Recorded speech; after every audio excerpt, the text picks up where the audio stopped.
Well, the idea of this video is to show you how you, as a non-technical co-founder, can build a product from scratch using Bubble.io, as I did, as I am going to do in this video and in several videos.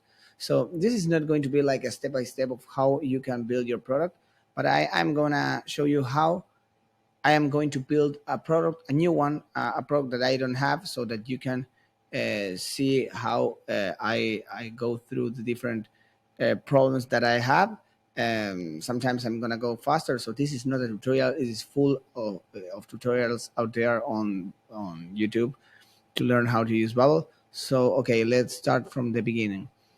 Here I am using Bubble and the type of platform that I would like to create, because I have been collecting a lot of feedback about mentors out there in the market, startup mentors, not that other type of mentors. Um, and then I knew about this website, which is ADP List, which is a platform that connect mentors with mentees, and I like it very much.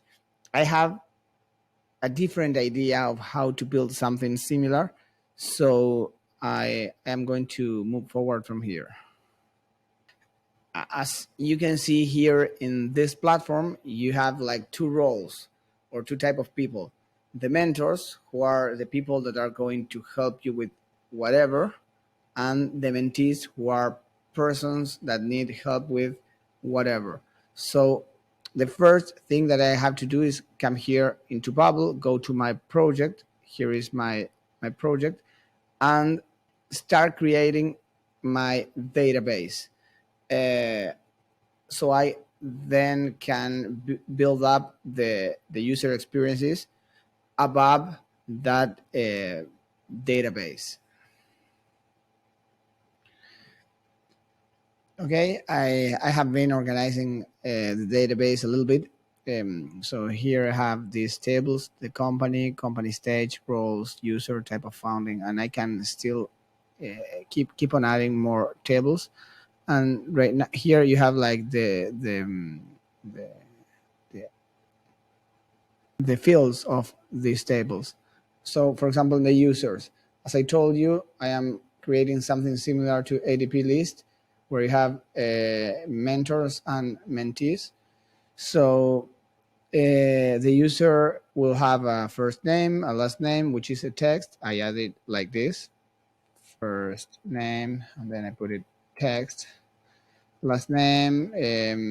If it is a mentor, it must have a user role. But for having written the name of the roles, I have created another table with roles, and I put a role name, and then I came here to application data, and I have created the role mentee and mentor, just adding a new entry.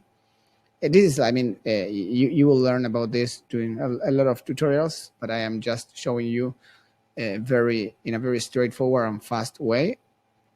So this is the table user. The user, if the user is a mentee and is an entrepreneur and have his own company, okay, I have to add the company where this user belong, and to relate this table with the other table company, I just select, instead of putting text, I relate this field with the company table, which is here. So doing this, you start like relating the different tables: users with all the fields of the users, company with all the fields of the company, roles. And I will keep on working on building my database, which is one of the most important things you should do when you are creating your platform. Try to understand the different roles that are going to be interacting in your platform. When I say that you must plan a little bit your database, I will show you an example. For example, imagine that you are signing up to this platform as a mentee, and you have a startup, and you want to match with the right mentor. And sometimes imagine if your platform is going to have like a lot of mentees and a lot of mentors, and you want to match with a mentor that have experience, for example, in B2B software as a service of any specific industry.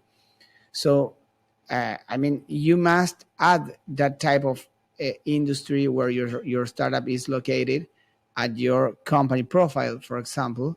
um, and where I mean, and you if you start repeating names that are like similar, you're gonna be building like a very shitty database. So what I did is I went into, for example, Y Combinator, and I saw that Y Combinator is tagging their startups with these names.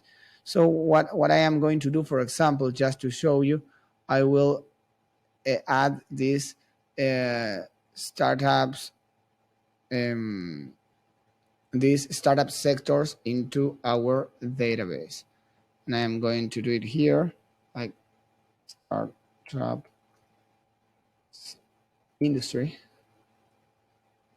I am going to create the startup industry, and I will create a new field inside this database, industry name, which is going to be a text.